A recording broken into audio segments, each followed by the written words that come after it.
This podcast is sponsored by nobody. Hey dudes, welcome to Splat from the Past, the only 80s themed horror sci-fi show where things can get totally radical. Now today I will be welcoming back the lovely, the talented Cynthia Kania. She's coming back on today and we are going to nerd out on the entertainment of our youth, talking about film, television, music of the past that she grew up on, I grew up on, and it's going to be another great conversation. You all know Cynthia from Friday the 13th, Part 6, Jason Lives. She'll be my second nerd out from that movie in the last week because I had Carrie Noonan on last Friday. And it's going to be another great conversation. Cynthia, or Cindy as she likes to be called, does a lot of theater for Ellen Geer's Father's Theater out in LA, and we're going to talk a little bit more about that also, and I cannot wait. Also, this is a tough one. Rest in peace, Mitzi McCall, one half of McCall and Brill, the husband-wife comedy team that went on the Ed Sullivan Show after the Beatles that fateful night in February of 1964. I was so damn lucky to get both Charlie and Mitzi on here back in 22. Mitzi was a sweet lady. She did not suffer fools, but she was laugh out loud hilarious. Her and Charlie both just had me in stitches the entire time. Go back and listen to that episode because it is great. It's one of my favorite interviews I've ever done, and I suck at dual interviews, but that one was awesome. My heart goes out to Charlie and Jenny, who fixed up the interview. It's sad. I was talking about Mitzi the other day with Carol Ida White, and she asked if Mitzi was doing well. I had no idea that she was doing terribly. Also, I've been forgetting to address this. Rest in peace, Charles Cypress. Everybody remembers him as Sheriff Lee Brackett in John Carpenter's Halloween, but I'll always remember him as Charlie Donovan in Major League. He was so funny as that sycophantic lackey of Margaret Whitten. He doesn't realize he has power until they're winning, and then he blows her a raspberry. So yeah, here is my new interview with Cynthia Kania.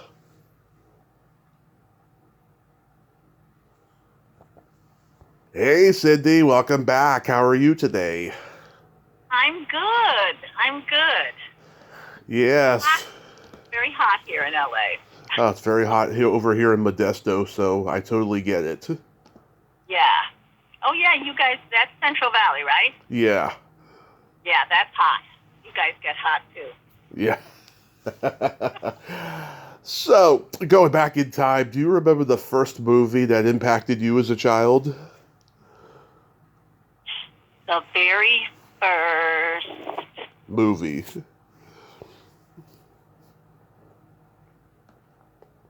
I think it was Sleeping Beauty, the animated Disney one. Nice. That's a great one. That was 1959, I think. That was what? I think that was 1959. Which would make sense. That would make me 5 years old. So that would be something I'd remember. My mom was also 5 in 1959. Oh, she was born in 54. A very nice year. Yeah. Yeah, but it wasn't my favorite, I would say. But I think that was the first one that I remember that, impacted me. Interesting. Yeah, I mean, I think it holds up. It's beautiful the way it was animated. Yeah, those early ones were so beautiful. Actually, I think my favorite of the early ones, and ironically, well, not so ironically when you think about it, it became I have two boys who are 30-ish, and when they were little, mm-hmm. that Jungle Book was their favorite. Oh, mine too. And it makes sense because all the other ones are very princess-oriented. Yeah. The prince is sort of a one-dimensional blandoid character in those. Yeah. So Mowgli was somebody so fun, and the music is so great in Jungle Book. Oh my God. Oh, the best. Yeah, I loved Alice in Wonderland and Dumbo, and I think Pinocchio was the finest achievement Disney ever made. I Yeah. loved it. The first time I went to Disneyland, I was crying because we couldn't find Pinocchio because I wanted a picture with him. You know, but I have to say, my favorite Disney movies, I was a Disney girl, I mean, from the Yeah. beginning. But my favorite movies were, as I got a little older, let's say 10, you know, to 15, were the live action ones, the funny Hmm. ones, Yeah. like you know, Love Bug and Absent-Minded Professor and Follow Me Boys. I was a big Kurt Russell fan as a young girl when he was young. Yeah, when he did the computer wore tennis shoes. Computer Wore Tennis Shoes. Also, one of my favorites, the musical. Mrs. Goldie Hawn was in it, but she's like 5, 6 years older than him, so it looked she was like a woman and he was a boy. It was called The One and Only Genuine Original Family Band, and it's a musical with Buddy Ebsen and Leslie Warren and John Davidson were like the romantic couple. She was the older sister, Oh and God. Kurt Russell like the next oldest brother. And Goldie Hawn was like a Western kick girl. Oh my Like, God. John Davidson, the game show host.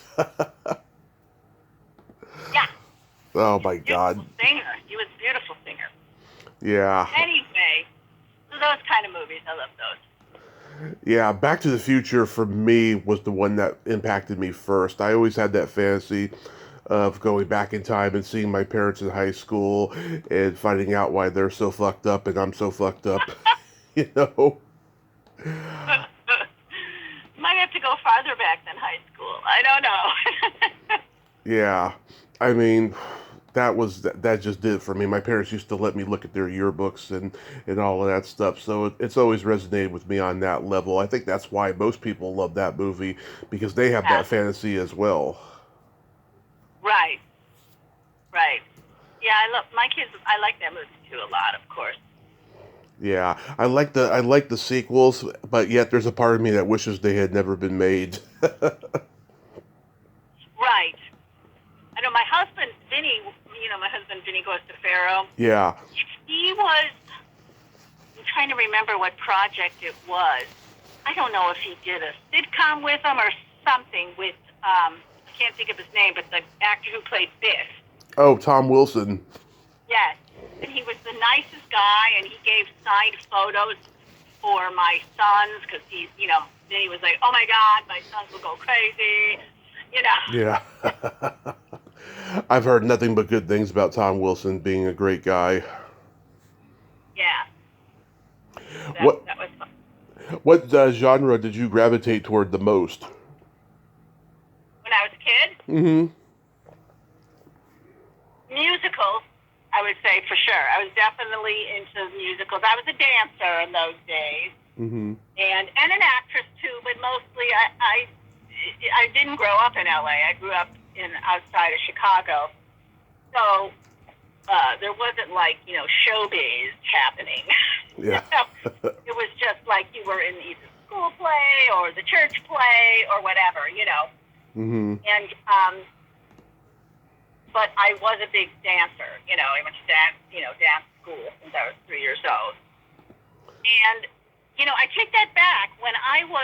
There was this one professional theater company that I was in starting when I was like 12, Mm-hmm. called the Jack and Jill Players. And I used to take the bus from the burbs all the way downtown, Chicago, like, a 45-minute bus ride Yeah. every Saturday and go and do that.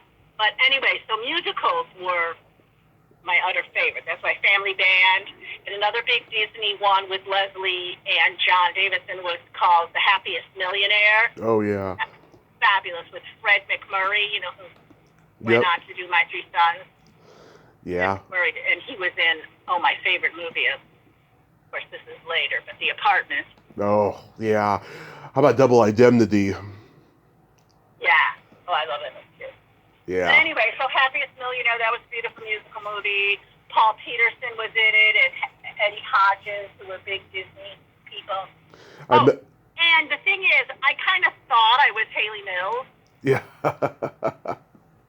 So I loved all the Haley Mills movies. With speaking of Paul Peterson and Eddie Hodges, that made me think of it. They were in Summer Magic, Oh yeah. In Search of the Castaways, and Pollyanna, and Yeah. The Moon Spinners, and Trouble with Angels. Those were all Haley Mills movies that I was obviously a big fan of. Yeah, I can tell you love the old Disney movies. Yeah, I mean, I grew up on the Apple Dumpling Gang and Pete's Dragon, and of course Tron, and lots of Disney classics. Yeah, that's the strata of movie. Of course, that was, later for me. But and those movies were actually like, I kind of missed them because I was older, of course, and my kids were not. I don't even know if they were born. What time was that? Those movies came out in the 80s, right? Apple Dumpling Gang was 75, Pete's Dragon was 77, and Tron was 82.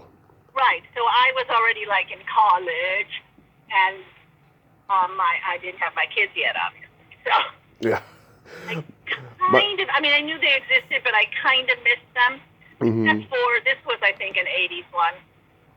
No, this might have been 70s. Chitty Chitty Bang Bang. Oh yeah, Dick Van Dyke. And Mary Poppins.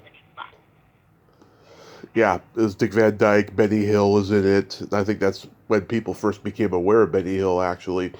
Um, And Chitty Chitty Bang Bang. yeah, and Chitty Chitty Bang Bang. That was just on TV recently, like a couple weeks ago, Mhm. Saturday afternoon. And I was channel surfing, and I just got sucked in. Okay, I'm not going grocery shopping. Yeah, it holds up. Yeah, it does. I think so. Well, I love Dick Van Dyke. Oh yeah. Yeah, comedy and horror for me were the two genres I gravitated toward. Horror started when my parents showed me The Shining when I was only a year old. Yeah, they didn't like horror except for the Universal horror movies, but they loved Jack Nicholson, so they showed it to me. Right. Oh, And that must have been scary. That was a scary movie, I thought. it was. And then I went back and rewatched it when I was 7, and then it didn't scare me anymore. And then a year later is when I discovered the first Friday the 13th movie, and then my love for the slasher genre was cemented by then. And then, of Wow. course, I saw Jason Lives, and it became my go-to horror movie every year, along with The Shining and Creepshow. How old were you now? We're talking 8, 9? I was 8 around the time, yeah. Jeez Louise, I know when Vinny and I do the conventions and we see parents, and when I say parents now, like they're big fans and they're like maybe 40-ish, Yeah. right? Yeah. And they bring their 8-year-olds, and the 8-year-olds know about it, Yeah. And I gotta say, maybe I'm a prude or something, but I wouldn't let my kids watch our movie Yeah. until they were 12. Yeah, I'm 41 now, and my brother was born in 73, so he recorded everything off HBO. I saw all the teen sex comedy movies, way, way too early and stuff. I know, I was really bad. I was a very strict parent. I wouldn't let my kids watch PG-13 movies until they were 14 or 15. That is strict. And this is what I told them. I said, it's not so much the violence Hmm. or the swearing. It's not the sex per se. It's the relationships. A lot of these comedies, teen comedies, Hmm. they have unrealistic expectations of sorority girls wearing Yeah. cloths and stuff like that. The misogyny. Yeah, misogyny and bad relationship modeling. Yeah. But in a way, they're spoofing it. But when you're 13, how do you know it's a spoof? You don't know what a good relationship means. So how can you know what they're spoofing? Well, So, it's funny. The first movie my parents took me to the drive-in to see was Weird Science, and I always say start with that one because that movie teaches men how to treat women like human beings and not sex objects. right. And a lot of them at the end kind of, some of them wrap up well, and the person who was misogynistic gets their comeuppance and stuff like that. Right. But still, the person who was doing that was the funny one, and I don't know. But here's where I got my where I felt good. Is later when they were older, they were 16, and they were watching I think they were watching the remake of Dukes of Hazzard or something. I don't know. They were watching it, and I said, "Oh, what are you guys watching?" And they said whatever the name was. They said, "Mother, you wouldn't like it. It's disrespectful to women." Oh, that's awesome. They have taught them well. Yeah. Yeah, I mean, I love comedy. I'm a comedy nerd. I love all the old comedy teams, Three Stooges, Martin and Lewis, Laurel and Hardy, the Marx Brothers. Oh, that's cool. Yeah, those used to be on. Speaking of TV, they were on when I was young. They were the Saturday morning TV shows. Mm-hmm. Three Stooges and all those, which may have started out as movies. A lot of them did, of course, in the 30s and 40s. But then, by the time it was the 60s, they were on TV in the morning. Right. Yeah, Three Stooges, even Buster Keaton and Laurel and Hardy. Charlie Chaplin. Oh yeah, Charlie Chaplin. Yeah. I'm a huge Charlie Chaplin fan. I also love Mel Brooks, Woody Allen's early movies, Neil Simon. Yeah. But that I was a big Neil Simon fan. I used to do those scenes in college all the time. The older woman scene. I was always the older woman. Yeah. I was Yeah, I mean, I love the Sunshine Boys just because I love that old Jewish Borscht Belt comedy. Yeah. And Biloxi Blues, and I mean, everyone loves The Odd Couple, but the Sunshine Boys is my favorite of the two. I like Plaza Suite. Which one? Plaza Suite. Oh, Plaza Suite, yeah. Yeah. I actually played that role later. The mother. Mimsy, come out of the bathroom. Father's having a heart attack. You grew up in Chicago, right? Yes. Yeah, did you guys have the $1 Million Movie? No. Okay, yeah, that's more of a New York thing. So, yeah, the $1 Million Movie was like the local. I guess it was like a Channel 5 thing where they would show a movie that was older, and back in like the 50s, they would show the same movies over and over again because licensing was tricky in those days. Right. But by the time I came around in the 80s, 90s, all of what we had local UHF stations that were variations on the $1 Million Movie, and they would show everything from The War of the Worlds to Houseboat with Cary Grant to What's Up, Doc. Oh, I love that movie. Sophia Loren. Yeah, to What's Up, Doc, which is one of my favorite comedies of all time. And we just had all this versatility and diversity in content. We had WGN, which oh, yeah. quite recently was a very big station. It had very broad reach all over the country. Mm-hmm. Recently, I don't know if it closed, if it got bought out. I think it got bought out by the right-wing group Sinclair or something like that. Mm-hmm. But for the many, many years, WGN was the big, it was the home of the Cubs, Yeah. of course. But beyond that, it had a big reach and did all sorts of old movies, kind of like, the movie channel does now. Right. And so we used to watch the old movies then. My mom worked for the cable company. We had every channel except for the movie channel because they didn't offer that one for free to employees. Everyone had to pay, and it was expensive. And the horror host Joe Bob Briggs. He was on the movie channel, and I didn't know who he was until he was on TNT Monster Vision. Like I didn't see his movie channel show until YouTube. Wow. Yeah, and that one could be very risque because it was on cable TV Right. and Well, stuff. now, I mean, like, okay, thank God for some of these, like, weirdo channels. I mean, I don't mean weirdo. I mean odd channels like the Me Decade and Yeah, Cozy and all that. But at least you can get those for free. right. Like, my brother doesn't have cable. Hmm. He doesn't have any streaming. So he only gets what he can get with his antenna, right? Yeah. So fortunately, I mean, he gets the network and he gets TBS Hmm. and he gets all these movie channels, and he's become like a major movie buff and old TV show buff Hmm. because those shows were on.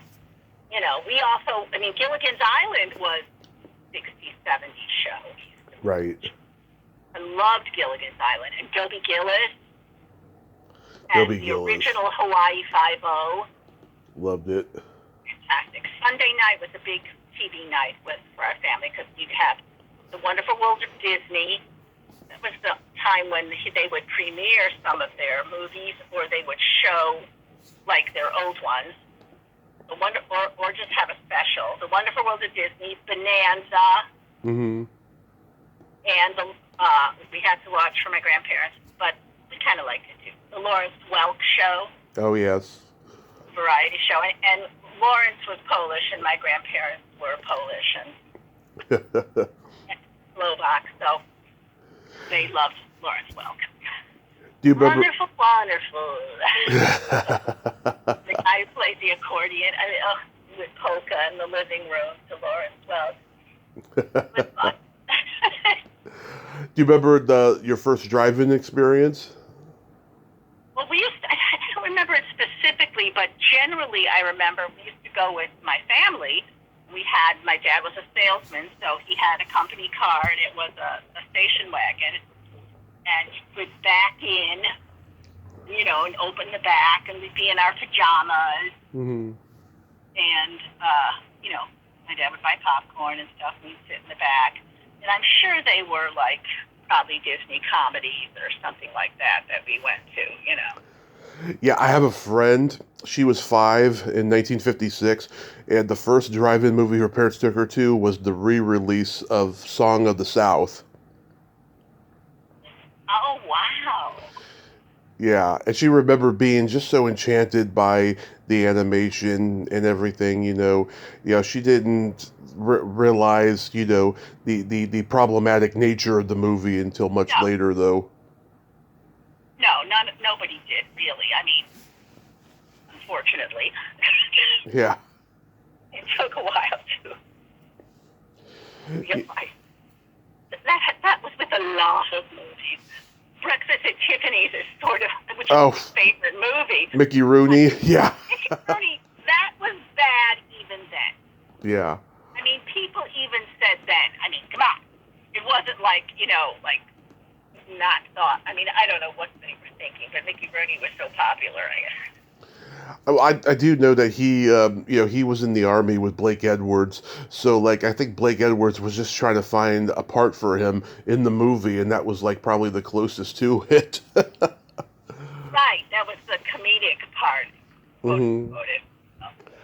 I know John Wayne did that movie where he plays an Asian character. It's probably the worst movie he ever made, and one of the worst movies ever. There was so much.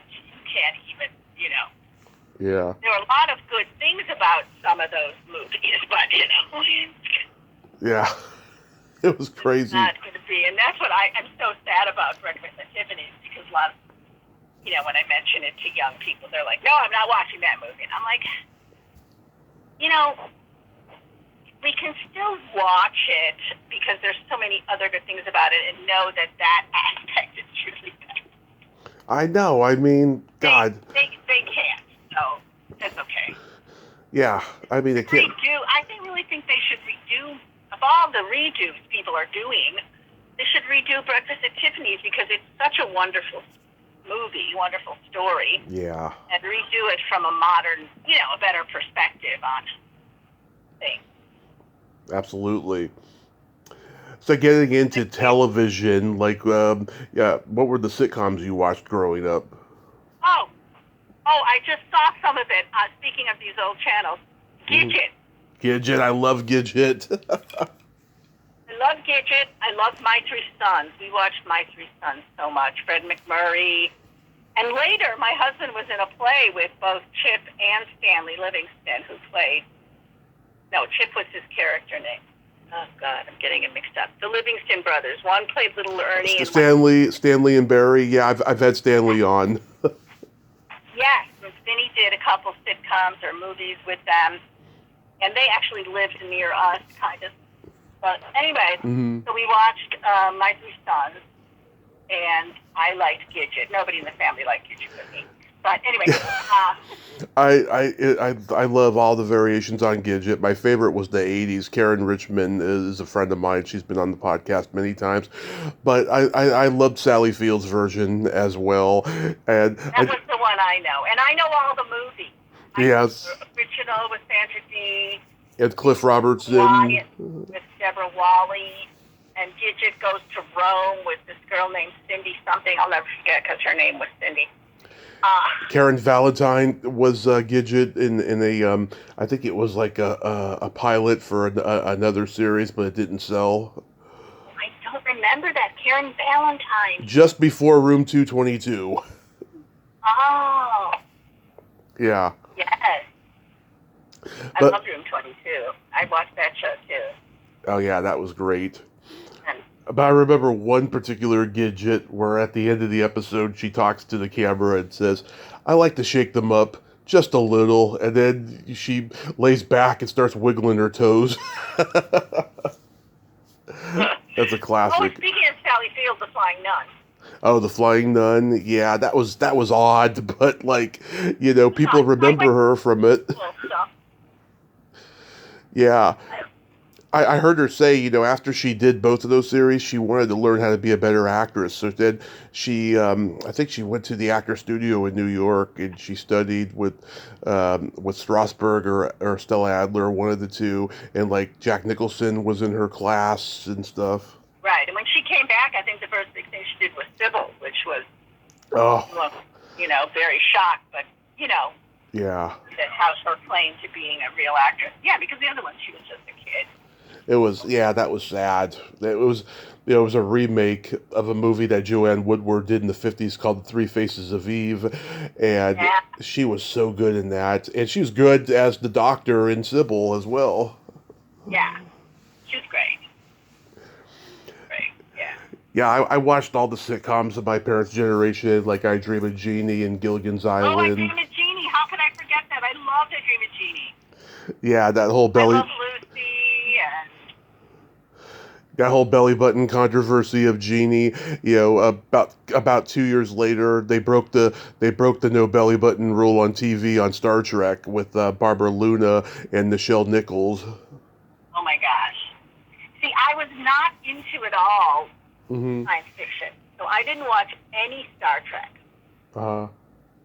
Later, I watched it, but when I was a kid, I only liked comedy and musicals, and. That was pretty much it. I was very, singular.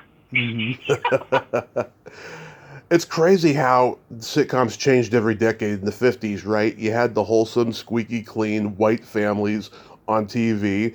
In the 60s, you had all these fantasy shows that we just mentioned. And then by the 70s, social commentary comes in with Norman Lear, Gary Marshall, and James L. Brooks. They're making reality funny. Right.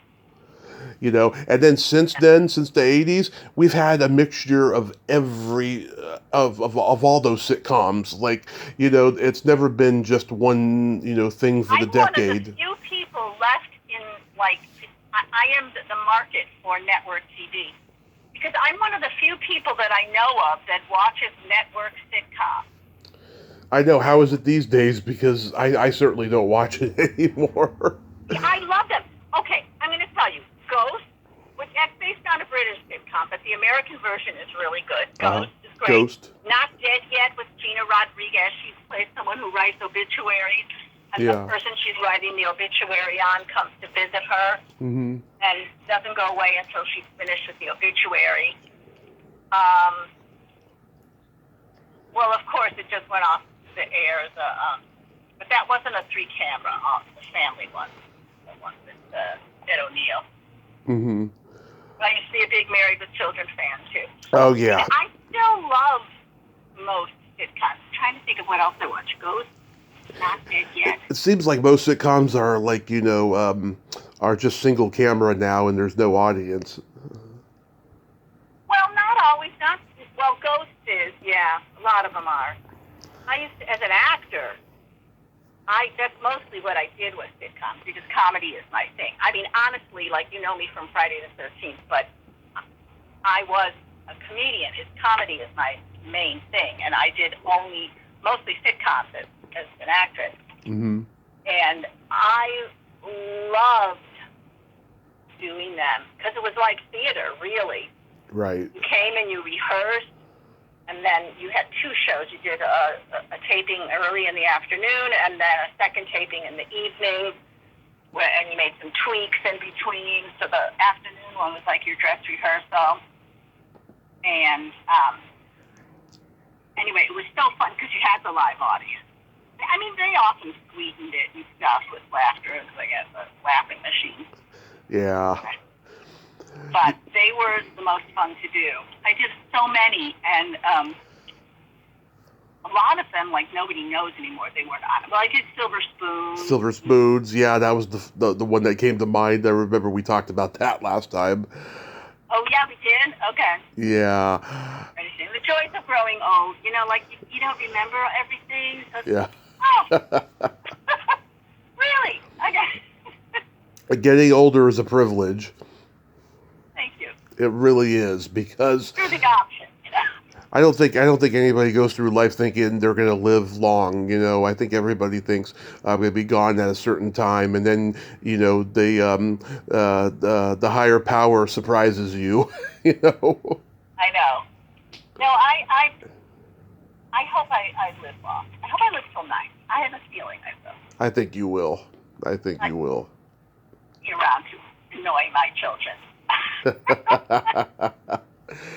How about the variety shows? Oh, yes. That was also a big deal in our youth. I'm trying to remember the years they were on, but when was Carol Burnett on? Was that? That was like 66 to early 70s. Yeah, okay. So we watched that. And like I said, Lawrence Welk was our big variety show. But I like Dean Martin. Dean Martin, oh, I love Dean Martin. I used to love the roasts. I have a lot of them.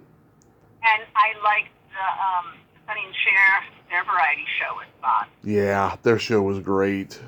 Okay. After Laugh-In, everyone tried to be Laugh-In and failed. With the kind of humor and stuff. There was the Bay City Rollers had a variety show. Shields and Yarnell, the Osmonds, even Mary Tyler Moore had one after her sitcom ended. Right. I remember Shields and Yarnell because I studied mime for a long time. Oh, so did Tommy McLaughlin. Yes, I know. It's one of the things we initially bonded over was mime. Yeah. I used to tour the Midwest with this mime company to stuff before I came to California. But yeah, so yeah, when I met Tommy, that was we bonded over that. I saw Tommy not too long ago. There was a screening of and a Q&A of Friday the 13th at some theater in Los Feliz here in LA, and so I saw him not too long ago. That was fun. I just came across the picture I took. I had someone take a picture of me and him outside Yeah. the theater. Do you remember the Beatles on Ed Sullivan? Oh yes, I distinctly remember this because the TV we had, giant cupboard, and the screen was like the size of your screen in your car. You know what I mean? Yeah. The screen was very teeny and kind of oblong shape. Like it wasn't square and it wasn't circle. It was kind of a weird shape. And we all went. It was a big deal. And we all, I remember going way close to the TV to try to see there. And of course, my grandmother was like, oh my God, their hair is too long. Everyone thought their hair was too long. That was the big deal. Mm-hmm. And I distinctly remember pointing to Paul and going, oh, I like Paul. He was my favorite. Of course, it was all the younger girls' favorite because, he was so cute. Yeah, the comedy team that went on after them and bombed, Mitzi McCall and Charlie Brill. Mitzi died this morning, and I had both of them on here. I had both of them on here 2 years ago, and it was one of the best experiences of my life. It's one of my favorite interviews. I just reposted it again.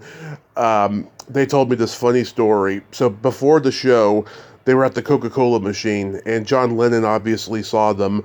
So he knocked on the door of their dressing room a few moments later and said, "Excuse me, I need a Coke for Ringo."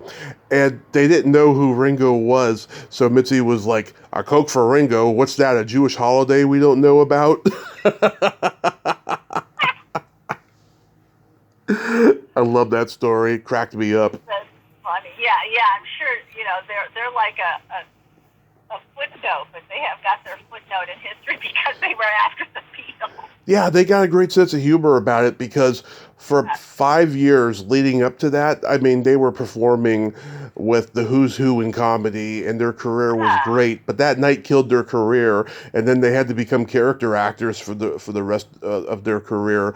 And they had no complaints about it. They had fun, But they thought they were going to be the next big thing, in comedy. But they're glad that it didn't happen, because then their daughter came along and she brought them joy, and she connected me with them. It was wonderful.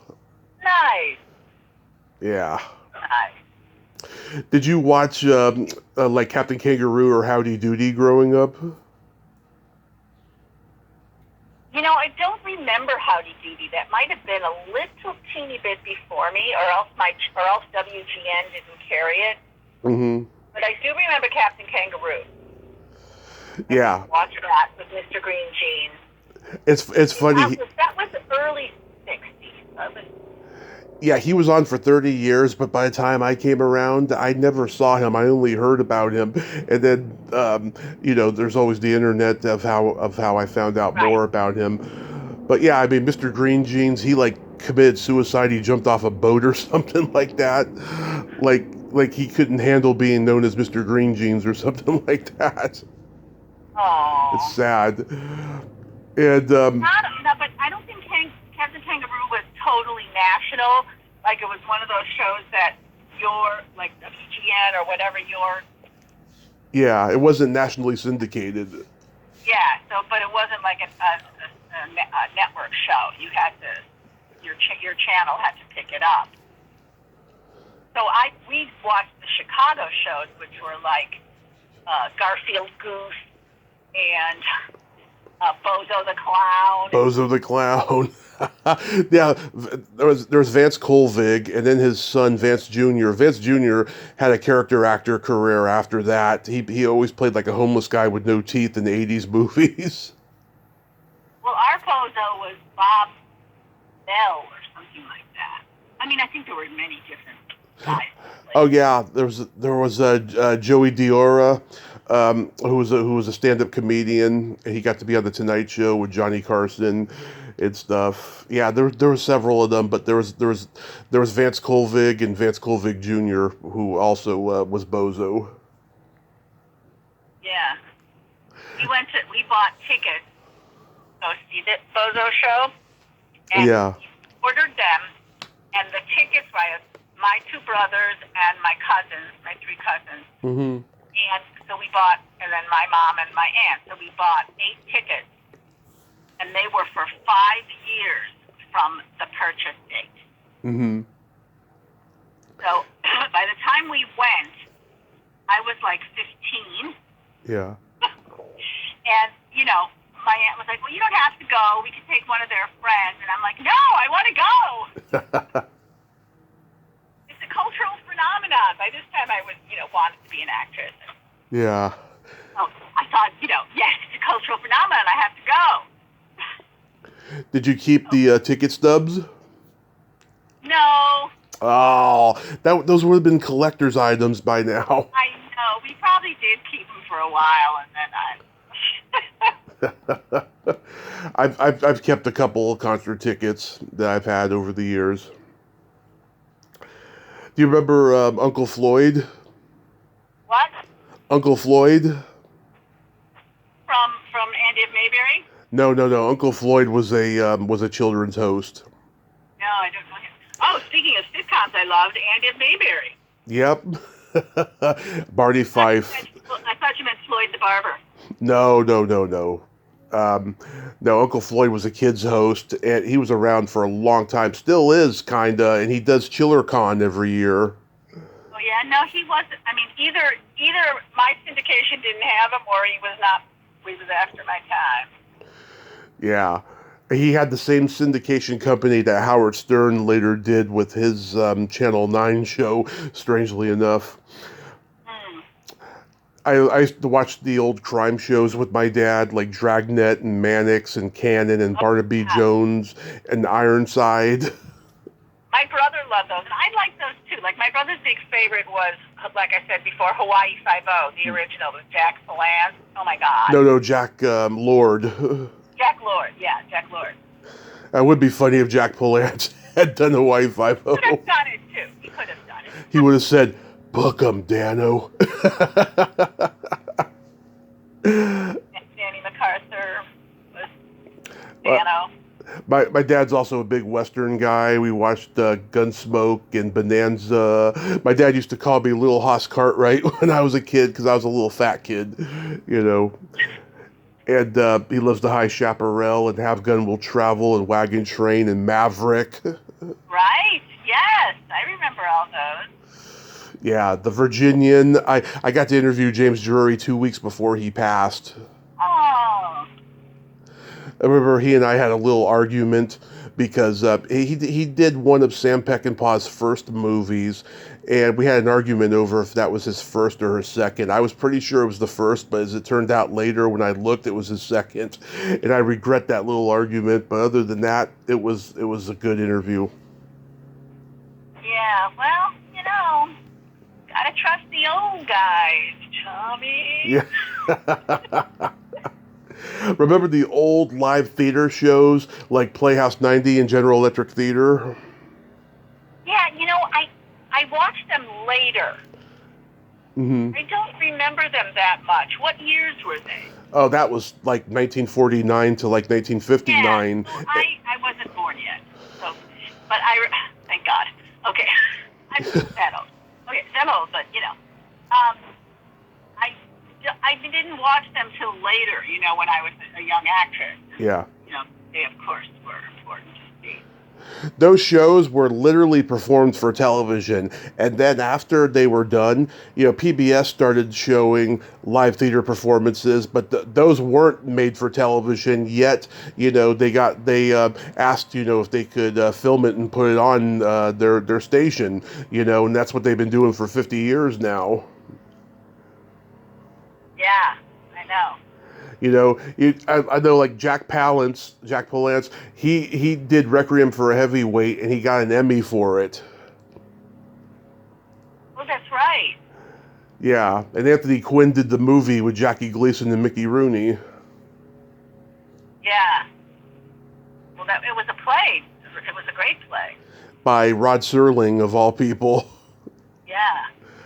Yeah, I talked to his daughter, and I think she told me that he was into boxing or something. I think he boxed when he was in the Army or something like that.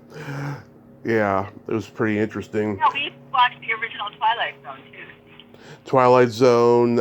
He did the first Planet of the Apes movie, but a lot of it was rewritten. But that was his idea, and he was not pleased with the final product. And people say that it's like an extended Twilight Zone episode. Oh, I said I didn't like science fiction, but you know what science fiction show I did like? What? Lost in Space. Oh, yeah. I interviewed what's her name, Marta Kristen, last year. And well, Billy Mummy lives not too far from us too. And Yeah, he has a rock band with John Cowsill and Vicky Peterson of the Bengals. They're a married couple, and he's got a band with them called the Action Skulls. right, his wife and Vinny went to college together. So Wow, yeah, small world because there was no internet back then. I know we kind of once I don't know how we ran into them again. Oh, she was my Lamaze coach. Oh, She was a pregnancy exercise teacher for Jane Fonda. wow. I took a pregnancy exercise class. Do you remember the first album you ever bought with your own money? Well, it was probably a musical. But I know the first rock album I bought Mm-hmm. I was a big Hermits fan. Oh yeah, Peter Noon. Yeah, yeah. So I could probably sing all the lyrics to all this. Do you think he was cute? I think he was ugly. Oh, I thought he was cute. What can I say?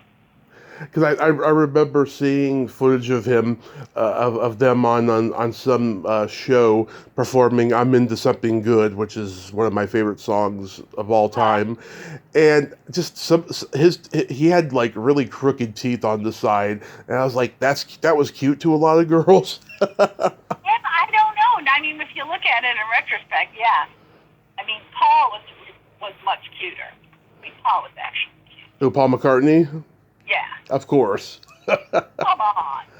I had a huge crush on Davy Jones. I used to watch the Monkees when I was a kid. Ah, the Monkees. Oh my God.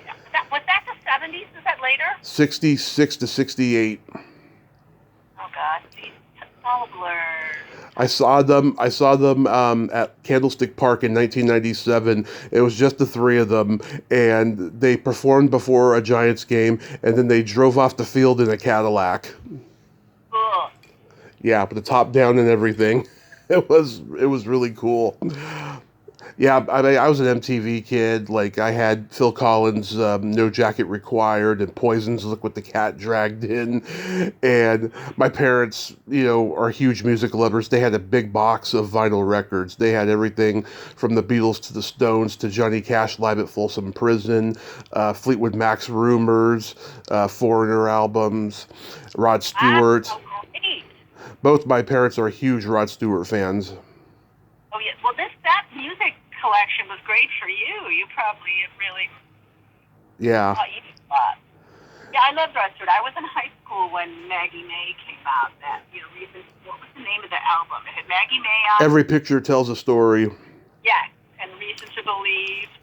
My dad saw him in the Faces at I think it was the Fillmore West in 1971, and he was just a new star from that album, and he said it was a magnificent show. He got to show a huge range of blues, hard rock, and folk music that whole night. Cool. Yeah, there's nothing like that stinky, musky smell of vinyl. It's intoxicating. I know, and it's funny how it's coming back. It's been back for a while, but like I think people are starting to catch on more, because everything moves slow now with the internet. Even though you get a lot of new content immediately, it takes a while for the old content to catch up. Yeah. Well, I remember even when cassette Yeah. cassette came out. Post 8-track. Having 8 tracks. That's funny, I don't remember having 8 tracks. I don't know how somehow I skipped 8 tracks. I must have had some. Yeah. They didn't last very long, did they? No, probably maybe just a couple of years in the mid to late 70s, and that was that. But I remember the thing I missed was the bass. Mm-hmm. You could just never get a really good bass sound off a cassette. And that's why I still, even through those days, Vinny and I loved our vinyl because of the bass. Vinny's a big music fan too. I had horribly limited musical taste. I am ashamed to say. Yeah. But thank God Vinny expanded my horizons. Otherwise, I'd still be listening to her. But that's what as I started to, learn more about rock music, it was like, oh my God, the bass is so important. And only the cassettes couldn't really capture it. Yeah, my parents started buying me cassettes when I was 4 years old for my birthday or Christmas. I had, whatever was popular at the time, and I had my own little cassette player and stuff. So yeah, music was always something immersed in me. My dad had a rock band when I was a kid for a few years, and I used to go to their rehearsals. God, just picture a little me at this rehearsal, and I got these three guys in front of me on guitar, bass, and drums.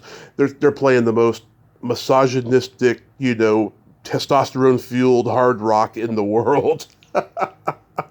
My grandmother, she moved back in, and her room was next to the garage, and they had to rent a space for it because, oh my God, it drove her crazy hearing that loud music. She was 70 at the time. Well, I miss rock. Rock, they don't, I can't even believe at the Grammys, they don't even show who won the rock album at the main Grammy show. I know. My theory of this is, in terms of new content, rock is dead, but it's kept alive by the old content on the radio and streaming, and all these bands, most of these bands should have retired a long time ago, but that's the only way they can make money now is through touring because there's no more record sales. Well, nobody came in to fill the void, really. That's what happens, but no one really. My son Roman does fill me in on. He's a big music buff, and he does fill me in. He knows what I like. And rock wise, and he'll once in a while he'll tell me like some new rock band, like this isn't even that new, but Black Rebel Motorcycle Club, like that, and Yeah. Do you remember your first concert? Yeah, I didn't. When I was in college, I went to the James Gang. I love the James Gang. Was Joe Walsh still in the band? Yes. I saw him in 2016 open for Bad Company. This was, I'm pretty sure this was 1972. He'd still be in the band, yeah? Yeah. Oh my God, that must have been fantastic. It was great. Yeah, I'm a huge Joe Walsh fan. He's like my guitar hero. I think he's just so brilliant, and he's so witty with his lyrics. He's it's like he's doing comedy rock in a lot of ways. Yeah. I think my guitar hero is Eric Clapton. Clapton's great. I prefer his early stuff to his later stuff when he got too poppy. Yeah, I saw Steppenwolf. I just listened to this one song. I mean, it's an older song, but I somehow didn't know about it, and Vinny actually gave it to me as a Mother's Day present. It's very pretty. It's a song he did. It's a duet he did with Luciano Pavarotti. Mm-hmm. Holy Mother, it's called. Oh, that sounds like it was beautiful. You have to look it up and listen to it. It's like will kill you. It is so amazing, and to think of. And he's got a big guitar solo and. Pavarotti sings. It starts out with Eric, and then it goes to Pavarotti, and then there's a gospel choir too. Mm-hmm. And you think of those three genres of music, how do they go together in one song? But it does. It's beautiful. Nice. Yeah, I saw Steppenwolf when I was 15. John Kay was the only original member, and it didn't matter to me because he's very charismatic and funny. But, I see all the 40 and 50-year-olds, and I can tell that the magic was gone for them. But I enjoyed it. And then I saw Alice Cooper, and that guy is such a showman. Oh, my God. He does so much songs, He didn't do the Jason Live song, He's Back, the Man Behind the Mask, or Teenage Frankenstein, but I heard 2 summers ago he started doing it again because he reunited with his guitarist from that time. So, yeah. How about comedy albums? No, I really didn't. I know a lot of people did in college. Mm-hmm. I know people, and once in a while we'd hang around at parties and people would put them on, like Like Red Fox or Richard Pryor, George Carlin. George Carlin. When I was in college, he was the big one. And Monty Python. Fireside Theater. Fireside Theater, yes, yes. Those guys are so underrated. I love those guys. Yeah. I've interviewed two of them. I've interviewed Phil Proctor and David Ossman. You know, they started out, they were just guys at a radio station, and it evolved into something. And then the Birds manager discovered them and got them signed to Columbia Records. Well, yeah, it was very popular. It was like, you know how when podcasting first came on the scene? Yeah. I mean, that was like when comedy albums, and it was like a big thing. I know it took me a while to even realize what a podcast was. Oh, I know. You know, just like a lot of people. I would say, oh, it's like radio. And people say, no, it's not like radio. I'm like, yes.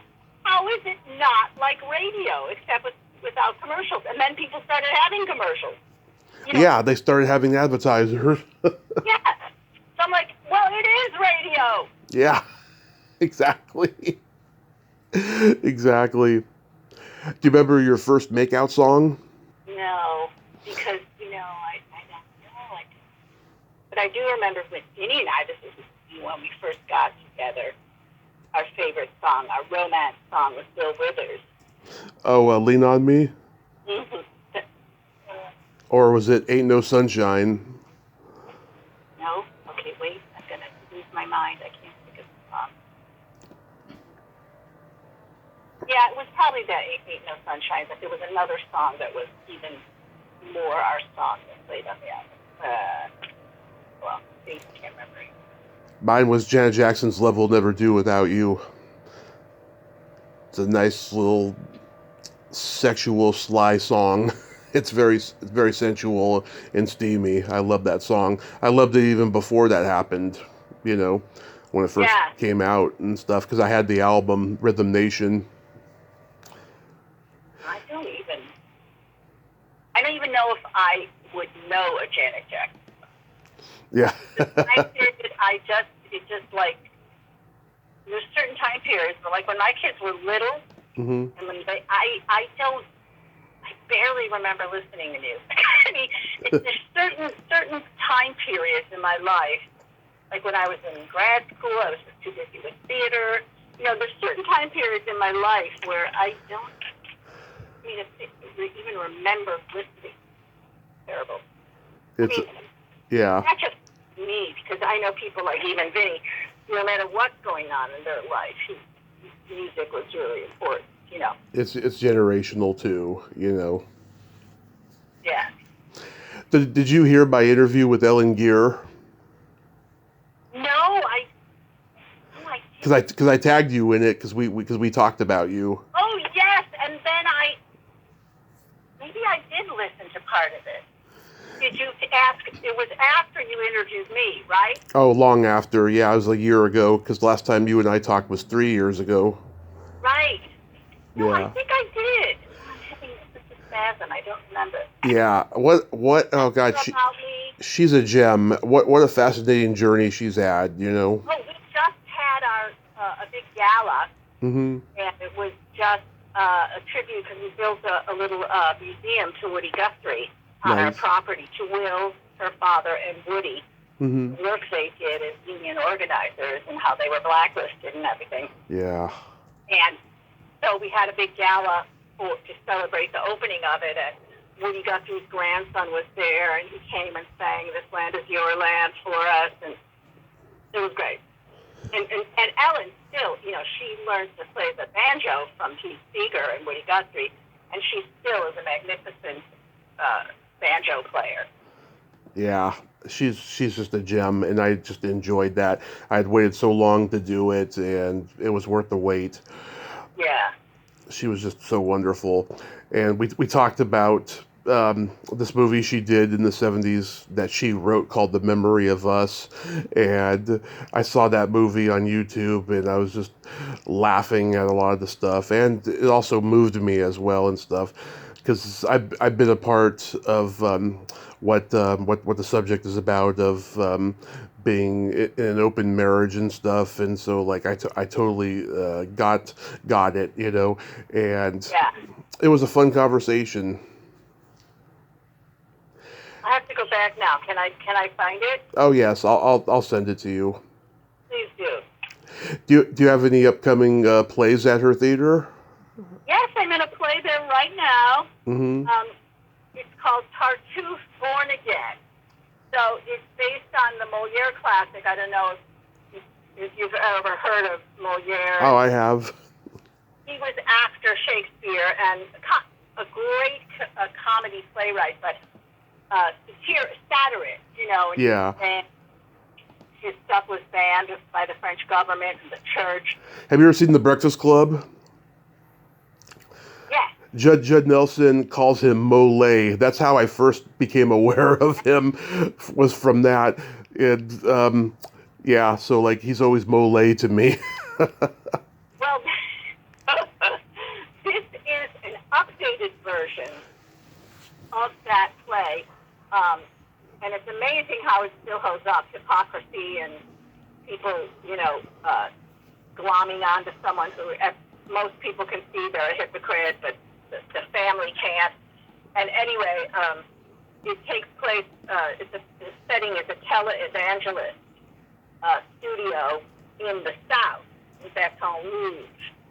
But we still kept the text, so it's like rhyming couplets, Southern accent, me wearing a gray wig. Okay. Mm-hmm. If you look on my Instagram, you can see the picture of me. Okay. I play the matriarch of the family. Oh, actually, I think I saw it. It was like more recent, right? Yes. Yeah. So I think I did see it. Yeah, you were looking pretty spiffy there on stage. And I run the camp, for kids, the Shakespeare camp we just finished. Yeah. That's so awesome. Do you have any on-camera stuff coming up? No, I don't. I just did, Dylan's New Nightmare. Did you know about that movie I did? That was like a year ago now. It was Nico Hughes, who plays a little kid in New Nightmare?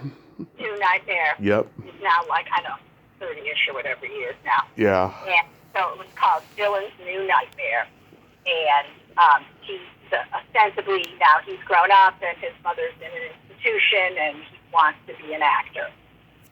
But everybody just keeps, saying, oh, aren't you that kid that blah, blah, blah. And of course, Freddie comes back. That's awesome. That's like a fan film? Yes, and I play his therapist. Nice. Oh, that's going to be awesome. I can't wait to see that. Oh, it's on YouTube already. Oh, okay. I'll check it out then. Yeah. How about any cons? No, to be totally honest, I don't really get invited. Oh, that sucks. I have to have a special convention agent. Mm-hmm. And Vinny used to have one, and so, Vinny would get more invited than me, and then he would say, oh, well, I'm married to Cindy, and they go, oh, great, bring her too. So, but, yeah, you have to kind of pursue it, unless you're obviously like a big star. Right. Movies, then they come after you, but you're a secondary or tertiary, you have to pursue it with an agent in the whole Hollywood schmear. Right. And some of these agents, some of them are great, but some of them I've heard are not so great. Like, oh, I could give you names, but I won't. yeah. And like you have to pay yourself and this and that. Yeah. So, no. Sometimes I do the ones at Dark Delicacy, that's a bookstore in it. Oh, yeah, I've been there many times. I've been to both locations. And they're really nice. I like that guy. I can't remember. Dell. Yeah. Yeah. We'll invite, a big group of people and we'll come and do stuff. So I do some local ones. We did one at the LA Convention Center too, not too long ago. Yeah, I had Carrie Noonan back on last week, and we were nerding out like this. And yeah, she told me, she started doing cons in the last few years occasionally, and she enjoys doing them. Yeah. No, I enjoy doing them. I just, like I said, you have to somehow. Although I have to say, at the screening, there was signing of stuff afterwards, so it was like a con in a way. It was like a mini con. Mm-hmm. Because we had tables set up in the lobby of the theater. So Vinny and I have done that a couple times. And, yeah. So, and I'm sure Carrie is probably, because she didn't do them for a while. And people have these big collector things, they collect all the signatures. And, yeah, so, she was one of my earliest interviews, and she wasn't doing them at that time, but since then she's done a couple. right, and then people are anxious to get those. Like, so when I first did my first one, I was really popular, and I'm like, why, Vinny? And they go, because Vinny had done several already without me, and Vinny's like, well, they want to get your signature because they don't have it, Yeah. Their poster or whatever. All the politics aside, they could be a lot of fun, Oh, absolutely. I did go. The last big one we went to was in Tampa. Whatever what that was called. I know what that con is, yeah. They have a really big one in Tampa, I heard. Spooky Empire? Was that? Yeah, Spooky Empire, that's it. And that was so fun. It was so much fun. We had a blast. That's awesome. Done a lot. And then I did another horror film shortly before Dylan's New Nightmare. But Dylan's New Nightmare, I'm very proud of. You have to see it. I could talk about how, I don't want to give any spoilers, but oh my God, when when something happens to one of your limbs, it's a very complex. Yes.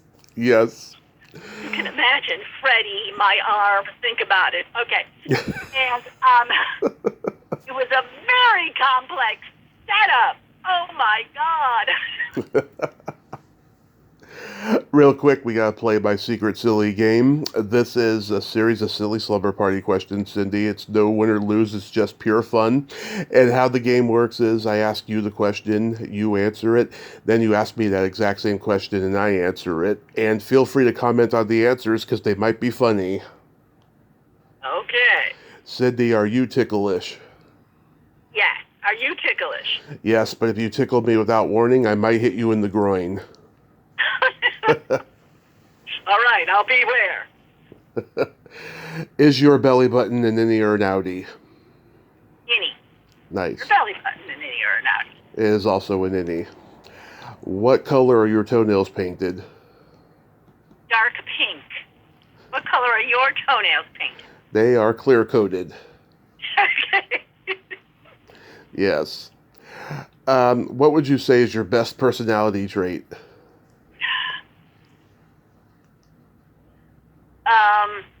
I'm kind.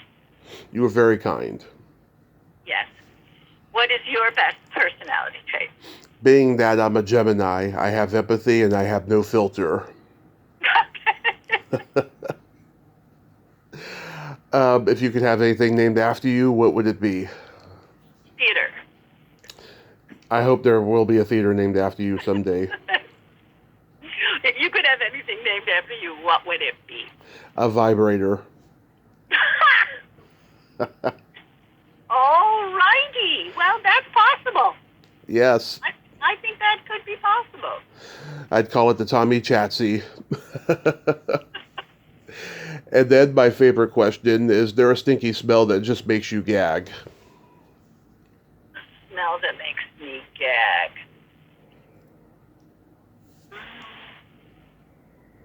I have a very sensitive nose, but nothing really made. I have a very high gag thing. Same here, being Italian. Yes. Yeah, I would say the only thing that makes me kind of gag if it was like bad fish. Yeah, that's bad. What's your stinky smell? Either farts or feet. Ah. Yeah. I don't know. Maybe having children made my nose strong, but it takes a lot to make me gag. I have a high gag reflex. Yeah. Cindy, thank you so much for coming back on and nerding out with me today. Fun. Yes, and I'll check out that short film, and I hope you have some great performances at Ellen's Theater. Tell her I said hi, and I will. I definitely will. And be safe out there. Thank you. You too. Stay cool. You too. All right. Bye-bye. Okay, bye-bye. Well, there you have it. Cynthia Kania, ain't she a sweetheart? Oh my God, what a sweet lady. I just love her. She's so much fun, and I'm so glad we could nerd out today. Man, she was in, wasn't she? Oh my God, talking about Disney, how much she loves Disney and all that stuff. Wow, true Disney fan of her generation. I'm so glad we got to talk today. Well, until next time, this is Tommy Throwback Kovac saying there's no shame in living in the past because the present sucks. Later, dudes.